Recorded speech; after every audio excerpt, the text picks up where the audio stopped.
if they start, for example, a nuclear war with Russia, that those Christians who start that war will be lifted up into heaven and the war will be fought, and after the war is fought and humanity is destroyed and Jesus comes down and fights all these wars, there will then be a new utopia where they can come and live, and they'll live in peace. So it's kind of a very selfish belief which leads them into self-destruction, which is also very much what happened to the Armenians. The Armenians were duped by Jews into a form of Armenian Christian Zionism. So I should correct myself. I actually have studied it in the phase of the Armenian genocide, no, not in the phase of modern society. The Armenians were taught that if they helped the Jews by sacrificing themselves, by sacrificing millions of innocent Armenian lives, that this would provoke wars which would break apart the Turkish Empire, and then the Armenians would be able to form their own Armenian Empire after the Turkish Empire was destroyed and partitioned. So again, it was the promise of a utopia after a massive sacrifice and after a great deal of destruction, which would pave the way for a new utopian society. Could you talk about Reverend Filion, who predicted the genocide in 1895?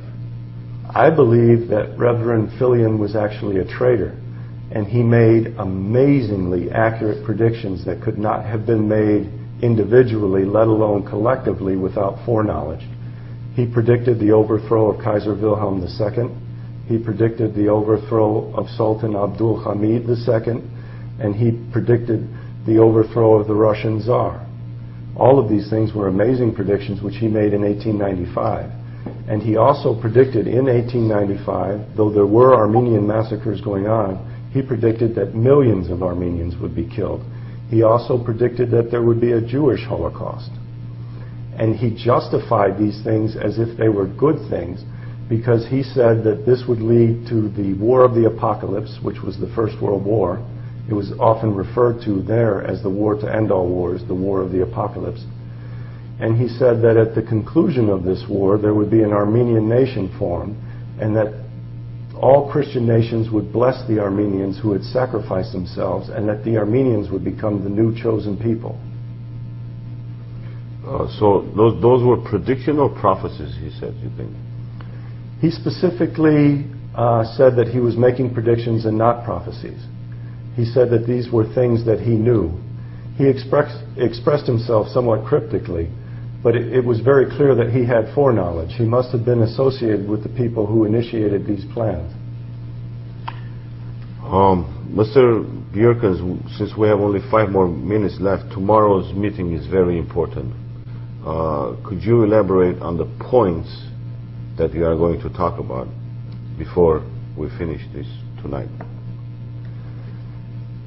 The most significant thing I would like people to come away with from my presentation is that the Armenian genocide happened. It was not caused by Turks or by Muslims, but it was caused by crypto-Jewish dunmah and by Jewish financiers who had a Zionist agenda to establish the state of Palestine as a Jewish colony.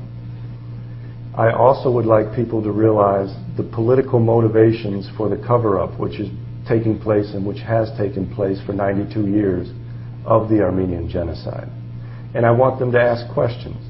I don't ask them to accept everything that I say on face value. I ask them to investigate it, and I hope that they do, because it's going to lead to more and more evidence and new facts which prove beyond any doubt that what I say is true. Tomorrow night at 7:30 we will have the lecture, and you're prepared. Thank you for coming to Los Angeles from Chicago for one day tomorrow, and hopefully a lot of people will come and listen to you. If you have a few more words to say for your last words before we close the program.